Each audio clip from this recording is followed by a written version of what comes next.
I was barely 18, and already the weight of a uniform clung to my shoulders like a second skin. But beneath the steel of duty burned another fire, one of longing, of vanity, of dreams whispered behind silk fans. That night at the marquise estate, I believed I could conquer not just foreign lands, but hearts as well. I felt it before I saw it, a weightless pull, like the brush of a glove against the edge of my mind. Someone was watching me, not with curiosity, but with intent, commanding, silent, impossible to ignore. My gaze turned, as if obeying an order I never heard spoken. When I turned to meet the gaze that pierced through the crowd, time seemed to falter. She stood there, radiant, untouchable, as if carved from a dream I never dared to remember. For a moment, the music faded, the laughter dulled, and only she remained. And I forgot how to breathe. They say every officer here dreams of glory. But you, monsieur, look like someone who's already seen too much of it. If you see glory in my eyes, it pales in comparison to the fire in yours. Careful, monsieur. Flattery is a fine weapon, but only if wielded with skill. Then perhaps you'd allow me to put my training to better use. Would you honor me with this dance, mademoiselle? Only if you promise not to march me in circles, monsieur. You move like someone who's danced in far grander halls than this. Who might you be, mademoiselle, before I start inventing your story myself? Then I must hope your imagination flatters me, monsieur. But very well. Ellen Ross, a name likely less poetic than whatever you might have conjured. It suits you. Though I confess, it still sounds like the beginning of a very dangerous story. Only dangerous if you intend to follow it, monsieur. Do you?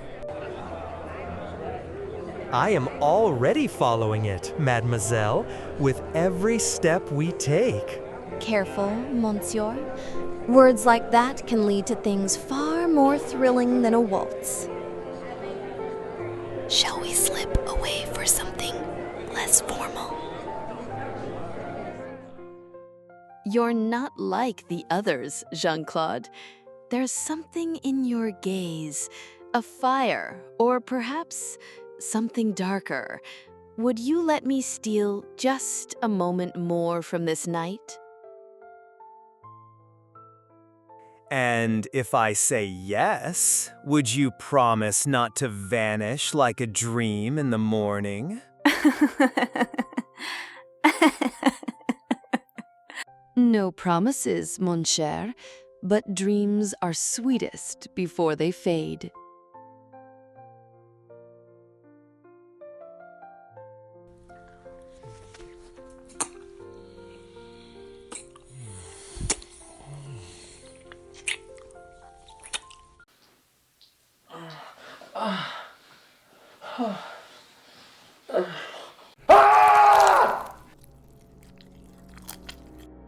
When I woke, the room was still, the bed beside me empty.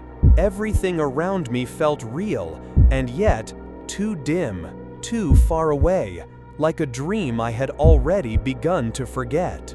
My head throbbed. My body felt drained, like the life had been gently coaxed out of it. There was a strange warmth in my stomach, like I'd drunk too much, except I knew I hadn't touched a single drop. Ellen was gone. She was no longer at the ball, and for the first time I had the distinct, eerie sensation that something inside me was missing. I returned to my quarters long after the music had faded. The silence here felt too still, too clean, a sharp contrast to the heat of her touch and the haze that followed. I should have forgotten it already, chalked it up to wine and candlelight, but I didn't drink, and still, something inside me feels thinner. I lie on my back, eyes open to the dark. The ceiling doesn't answer. Her name lingers on my tongue. Her absence weighs on my chest. Something about her was wrong, and I'm not sure if I want to find out what or see her again. But I know I will.